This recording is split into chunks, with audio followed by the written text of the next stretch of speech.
Good morning વિદ્યાર્થીઓ. આપણે 9મા ધોરણની અંદર પહેલું જે ચેપ્ટર છે ભારતમાં બ્રિટિશ સત્તાનો ઉદય, કે ભાઈ ભારતની અંદર અંગ્રેજો કેવી રીતે આવ્યા અને કેવી રીતે એમણે પોતાનું શાસન જમાવ્યું. બરાબર છે. ભારતની અંદર જે 200 વર્ષનું શાસન અંગ્રેજોએ કર્યું તો એ કેવી રીતે ભારતની અંદર પોતાનો પગ પેસારો કરી શક્યા એના વિશે આપણે સમજવાનું છે. હવે સમજો, ભારત છે પ્રાચીન કાળથી વિદેશોની અંદર, ખાસ કરીને યુરોપીય દેશોમાં, બરાબર છે, યુરોપીય દેશોમાં ભારત પહેલેથી તજ, મસાલા, મરી મસાલા, રેશમી કાપડ, સુતરાઉ કાપડ, ગળી, આ બધી જ વસ્તુઓની આપણે નિકાસ કરતા હતા. હવે એ સમયે ભારત અને યુરોપીય દેશોનો જે વેપાર છે એ જે મધ્ય એશિયા છે, એટલે ખાસ કરીને કોન્સ્ટેન્ટિનોપલ છે, તેના એ રસ્તેથી થતો. એટલે ભારત અને યુરોપીય દેશોનો જે વેપાર છે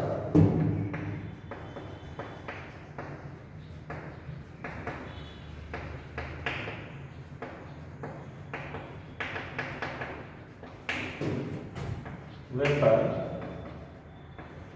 કોન્સ્ટેન્ટિનોપલ ના માર્ગે થતો હતો. હવે આ જે કોન્સ્ટેન્ટિનોપલ છે એ 1453 તુર્ક મુસ્લિમોએ જીતી લીધું. આ કોન્સ્ટેન્ટિનોપલ છે એ તુર્ક મુસ્લિમોએ જીતી લીધું, એટલે ભારત અને યુરોપીય દેશોનો જે વેપાર છે એ બંધ થઈ ગયો. હવે યુરોપના લોકોને જે ભારતના તેજાના છે, મરી મસાલા, સુતરાઉ કાપડ, ગળી, રેશમી કાપડ, આ બધી વસ્તુઓ વગર ચાલે તેમ ન હતું. કારણ કે એમાંથી એ લોકોને ખૂબ જ મોટો નફો થતો હતો, ફાયદો થતો હતો. ત્યાંના વેપારીઓ અહીંયાથી આ બધી વસ્તુઓ જે લઈ જતા એમાંથી પુષ્કળ કમાણી કરતા. એટલે એમને આ ભારતની અને વળી એ લોકોની જરૂરિયાતમાં પણ આ વસ્તુ એટલી મહત્ત્વની હતી કે એ લોકોને આપણી આ વસ્તુઓ વગર ચાલે તેમ ન. એટલા માટે ભારત અને યુરોપીય દેશોમાં નવો રસ્તો શોધવાની જરૂરિયાત ઊભી થઈ. હવે ભારત અને યુરોપનો નવો રસ્તો શોધવા માટે અલગ અલગ ઘણા બધા લોકોએ પ્રયત્ન કર્યો. એમાં જે વાસ્કો દી ગામા છે એ 1498 ભારત આવવાનો નવો જળમાર્ગ શોધવામાં સફળ થયા. અને આ રીતે ભારતની અંદર સૌપ્રથમ ભારત અને યુરોપનો દેશોનો જે વેપાર હતો જે બંધ થઈ ગયેલો એ વેપાર પાછો શરૂ થયો. બરાબર છે. તો હવે આપણે આપણી જે ચોપડી છે, ટેક્સ્ટબુક છે, પેજ નંબર 3, પાઠ નંબર 1, ભારતમાં બ્રિટિશ સત્તાનો ઉદય, બરાબર, એના વિશે સમજીશું. જો પ્રાચીન સમયથી ભારત તેના આર્થિક, સાંસ્કૃતિક અને આધ્યાત્મિક વારસાને કારણે સમગ્ર વિશ્વ એક અજોડ સ્થાન ધરાવે છે. ભારતના સાંસ્કૃતિક વારસા અને આર્થિક સમૃદ્ધિના કારણે વિશ્વના ઘણા દેશોની પ્રજા ભારતમાં આવી.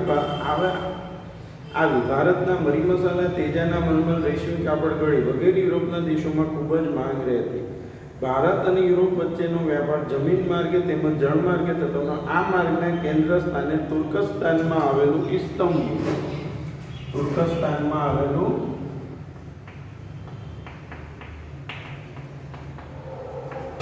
ઇસ્તંબુલ એટલે કે કોન્સ્ટેન્ટિનોપલ હતું. બરાબર છે. તુર્ક મુસ્લિમોએ 1453માં કોન્સ્ટેન્ટિનોપલ જીતી લીધું. બરાબર, કોન્સ્ટેન્ટિનોપલ છે એ જીતી લીધું. આથી યુરોપવાસીઓ માટે કોન્સ્ટેન્ટિનોપલથી ભારત આવવાનો જળમાર્ગ બંધ થઈ ગયો. યુરોપવાસીઓને મરી મસાલા વગર ચાલે તેમ હતું નહીં. આ એક એવી વસ્તુ હતી કે જેના વગર એમને નહોતું ચાલતું. બરાબર. આથી નવો જળમાર્ગ શોધવાની જરૂરિયાત ઊભી થઈ, જેથી વિશ્વના ભૌગોલિક સંશોધનના યુગનો પ્રારંભ થયો. ભારત આવવાના જળમાર્ગની શોધ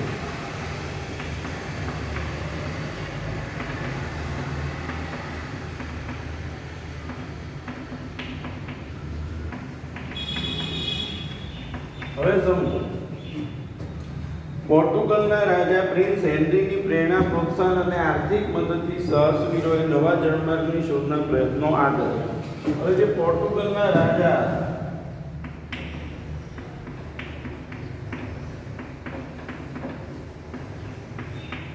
પ્રિન્સ હેનરી, આ પ્રિન્સ હેનરીની પ્રેરણાને લીધે ભારત આવવાનો નવા જળમાર્ગની શોધના પ્રયત્નો આગળ. ભારત આવવાના જળમાર્ગની શોધ માટે ઘણા સાહસવીરોએ પ્રયત્નો કર્યા, જેમાં બાર્થોલોમ્યુ ડાયઝે કેપ ઓફ ગુડ હોશિંગની શોધ કરી. બાર્થોલોમ્યુ ડાયઝે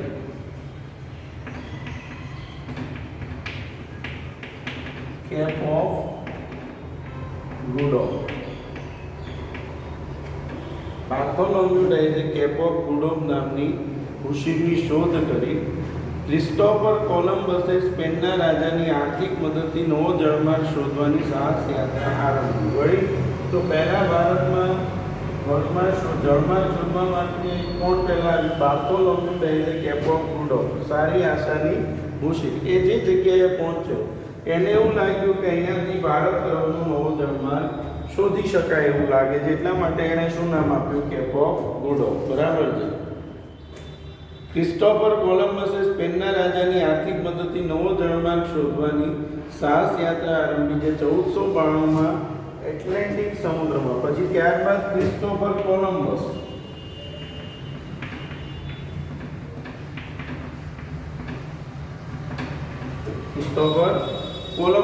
સ્પેનના રાજાની મદદથી નવો જળમાર્ગ શોધવાની સાહસ, જે 1492માં વર્તમાન વેસ્ટ ઇન્ડિઝના ટાપુએ આવીને અટકી.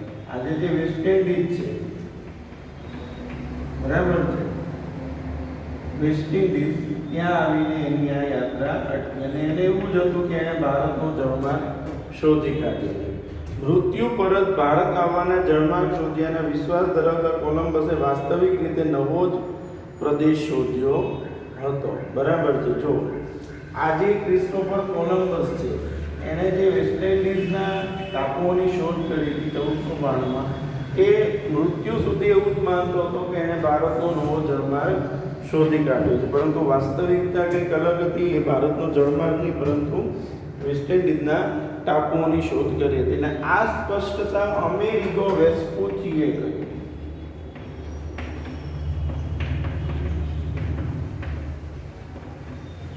આ સ્પષ્ટતા કોણે કરી? અમેરિગો વેસ્પુચીએ. ત્યારબાદ આ નવો પ્રદેશ અમેરિકા તરીકે ઓળખાય. એટલા માટે આજે એ પ્રદેશ છે કયા નામે ઓળખાયો? અમેરિકા. બરાબર છે. ત્યાર પછી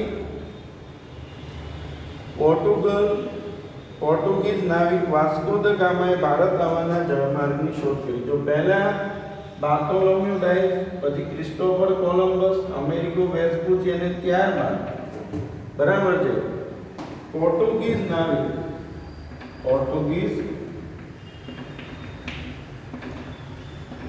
નાવિક વાસ્કો દ ગામા 1498 ભારત આવવાના નવા જળમાર્ગની શોધ કરી.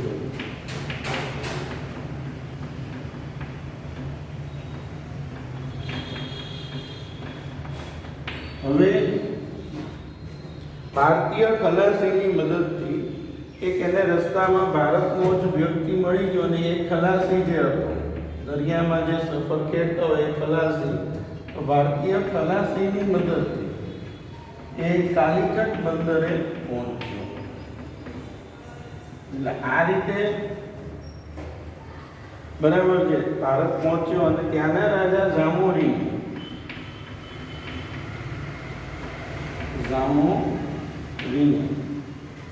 તેને આવકારો આપી રાજ્યમાં વેપાર કરવાની છૂટ આપી. આમ વિશ્વમાં આ ઘટના મહત્વપૂર્ણ ગણાય છે. તેના કારણે જ યુરોપવાસીઓ માટે ભારત આવવાના દ્વાર ખુલી ગયા હતા. આ રીતે ભારત તરફનો નવો જળમાર્ગ શોધવામાં સૌપ્રથમ કોને સફળતા મળી? વાસ્કો દ ગામાને. અને ભારત તરફનો નવો જળમાર્ગ દૂરના લોકોએ શોધી કાઢ્યો. બરાબર. અને આજે ઘટના છે. ખાસ કરીને આજે વાસ્કો દ ગામાએ ભારત તરફનો નવો જળમાર્ગ શોધ્યો તે ઇતિહાસમાં ખૂબ જ મહત્વપૂર્ણ ગણવામાં આવે છે. હવે ભારતમાં યુરોપિયન પ્રજાનું આગમન, તો ભારતની અંદર કઈ યુરોપિયન પ્રજા ક્યારે ક્યારે આવી એની આપણે હવે ચર્ચા કરીશું. ભારતમાં યુરોપિયન પ્રજાનું આગમન, બરાબર છે.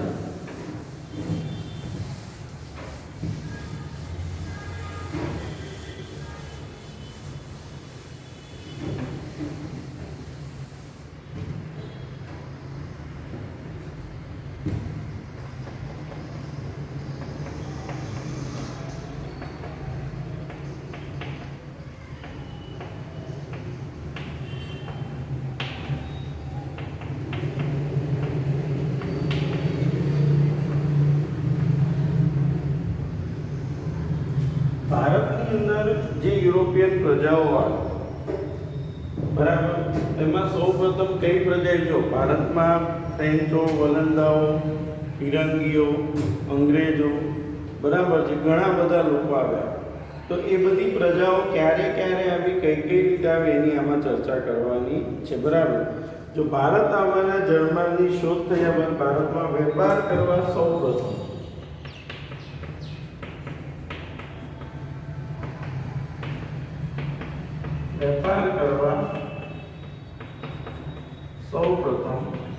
પોર્ટુગીઝ પ્રજા આવી. પોર્ટુગીઝ એટલે ફિરંગીઓ. કારણ કે જે વાસ્કો દ ગામા છે એ પોર્ટુગીઝનો હતો, એટલે પોર્ટુગીઝ એટલે કે ફિરંગીઓ આવ્યા ભારતમાં સૌપ્રથમ.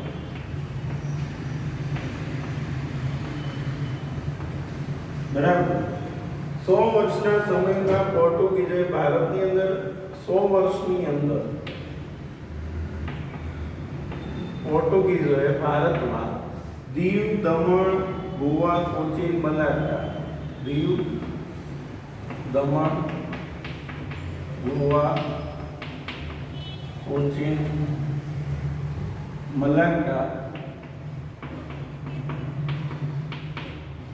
વગેરે પ્રદેશોને પોતાના નિયંત્રણમાં લાવી દીધા. બધા પ્રદેશોને એણે પોતાના નિયંત્રણમાં લાવી દીધા. 100 વર્ષના શાસનમાં દીવ, દમણ, ગોવા, કોચીન અને મલાક્કા બધી જગ્યાએ પોર્ટુગીઝોએ પોતાનું શાસન સ્થાપી દીધું. પોર્ટુગીઝોને વેપારમાં મળેલી સફળતાથી હવે આ પોર્ટુગીઝો જે આવ્યા અને એમને ભારતની અંદર જે વેપારમાં જે સફળતા મળી એનાથી આકર્ષાય. હવે સિમ્પલ છે કે કોઈ અહીંયા આવ્યા હતા, એ લોકોને સફળતા મળે, એ લોકો ખૂબ જ આગળ આવે, એને જોઈને બીજી બધી પ્રજાઓને પણ કમાણી કરવાની ભારતમાં લાલસા જાગે અને એના લીધે બીજી બધી પ્રજાઓ પણ ભારતમાં આવી. એટલે સૌપ્રથમ કોણ આવ્યું? પોર્ટુગીઝો, બરાબર છે. ત્યારબાદ ઇંગ્લેન્ડના વેપારીઓએ, બરાબર, પોર્ટુગીઝોએ વેપારમાં મળેલી સફળતાથી પ્રેરાઈને હોલેન્ડના ડચ વલંદાઓ, ત્યારબાદ હોલેન્ડના ડચ વલંદાઓ, બરાબર છે, હોલેન્ડના ડચ વલંદાઓ તેમજ ડેનમાર્કની ડેનિશ પ્રજા,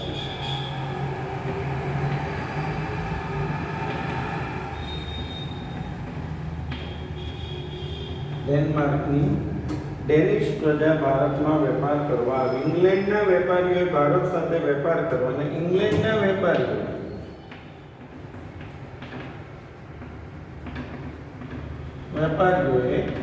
ભારત સાથે વેપાર કરવા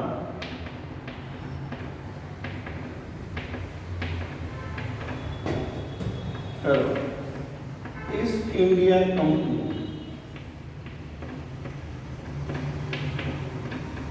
કંપનીની સ્થાપના, ઈસ્ટ ઇન્ડિયા કંપનીની સ્થાપના ઈસવીસન 1600માં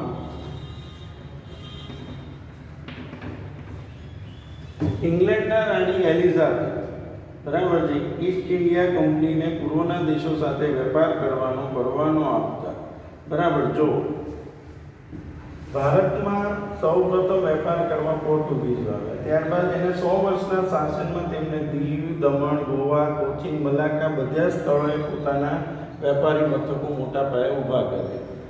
આજે ફિરંગીઓ હતા એની સફળતાથી આકર્ષાઈને બીજી બધી પ્રજાઓને પણ ભારતમાં વેપાર કરવાની લાલસા જાગી અને એ લોકોએ પણ ભારતમાં આવવાની શરૂઆત કરી. 100 વર્ષના સમયમાં દીવ, દમણ, ગોવા, કોચીન, મલાક્કા બરાબર. ત્યારબાદ હોલેન્ડના, ડચ, વલંદાઓ, ડેનમાર્કની, ડેનિશ પ્રજા, ઇંગ્લેન્ડના એ બધી પ્રજાઓએ આ ઉપરાંત ઇંગ્લેન્ડના વેપારીઓને ભારત સાથે વેપાર કરવાની ઈસ્ટ ઇન્ડિયા કંપનીની સ્થાપના 1600માં થઈ અને ઇંગ્લેન્ડના રાણી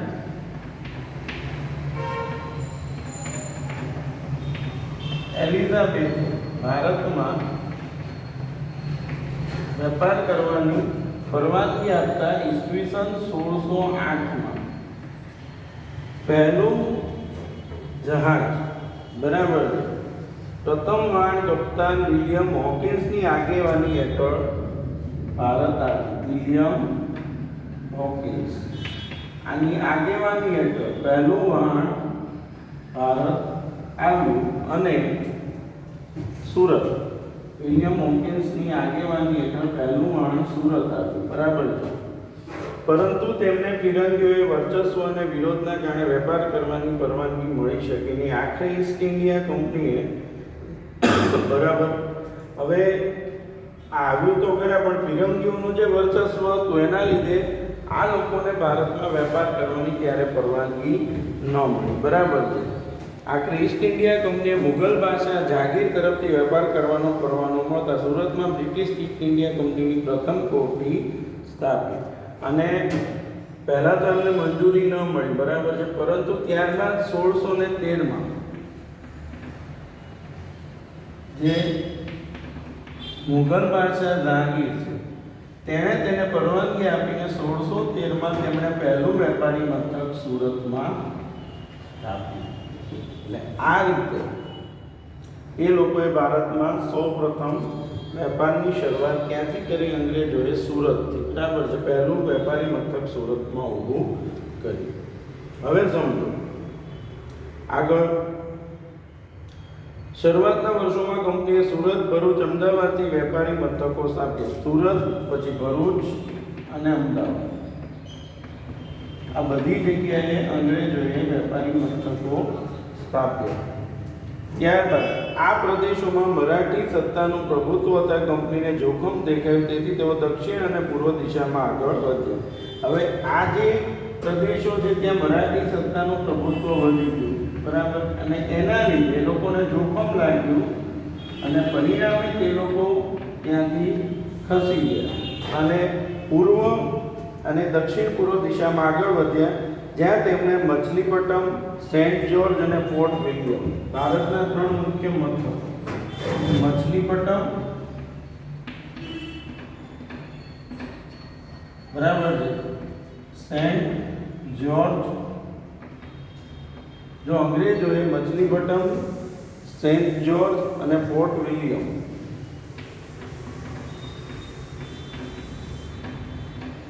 કોલકાતા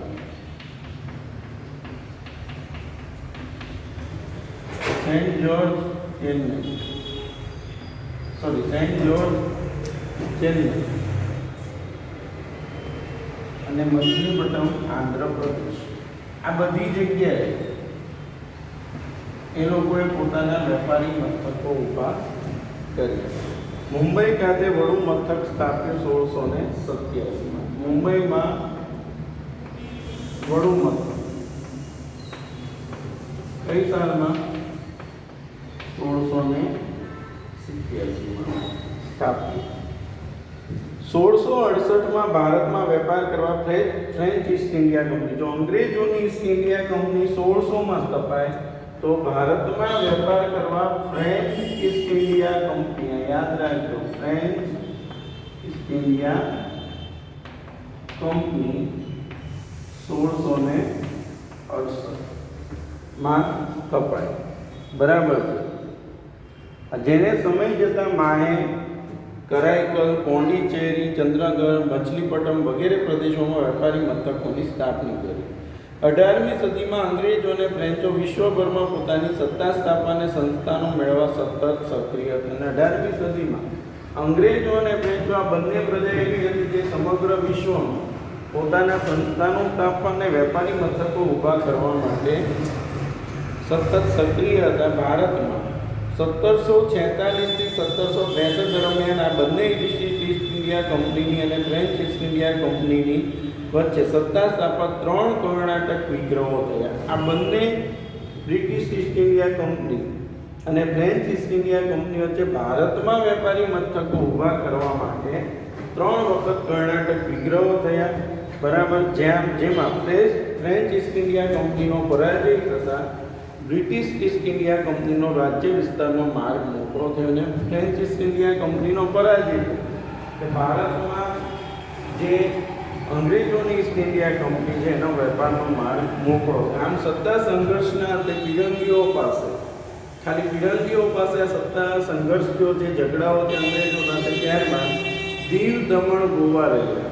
કયા 3 મથકો? દીવ, દમણ અને ગોવા. જ્યારે ફ્રેન્ચો પાસે ચંદ્રનગર, માહે, કરાઈકલ, પોંડિચેરી જેવા પ્રદેશો રહ્યા. જ્યારે ડચ પ્રજા કાયમને માટે વિદાય પામીને ડચ પ્રજા તો કાયમ માટે અહીંયાથી ચાલી ગઈ. આ રીતે આજે French East India company, British East India company જે સંઘર્ષો થયા એમાં બ્રિટિશ ઈસ્ટ ઇન્ડિયા કંપની જે 3 કર્ણાટક વિગ્રહ એમાં બ્રિટિશ ઇન્ડિયા કંપની જીતી ગઈ. અને પરિણામ ભારતની અંદર અંગ્રેજો સત્તા સ્થાપવામાં સફળ રહ્યા. અને બીજા જે બધા હતા એ લોકોની માટે પછી ફ્રેન્ચો હોય કે ફિરંગીઓ હોય એ લોકો પાસે અમુક જ પ્રદેશો વધ્યા અને જે ડચ પ્રજા હતી એ કાયમ માટે ભારતથી પાછી ચાલી ગઈ. એટલે આ રીતે સત્તા સ્થાપવામાં સંઘર્ષના અંતે સફળતા કોને મળી? અંગ્રેજોને મળી. બરાબર છે. જો આજે આપણે ભારતની અંદર કેવી રીતે આ બધી યુરોપીય પ્રજાનું આગમન થયું એની ચર્ચાઓ કરી. હવે આવતા લેક્ચરમાં આપણે પ્લાસીનું યુદ્ધ ને બધા યુદ્ધ વિશે અભ્યાસ કરીશું. બરાબર છે. Thank you.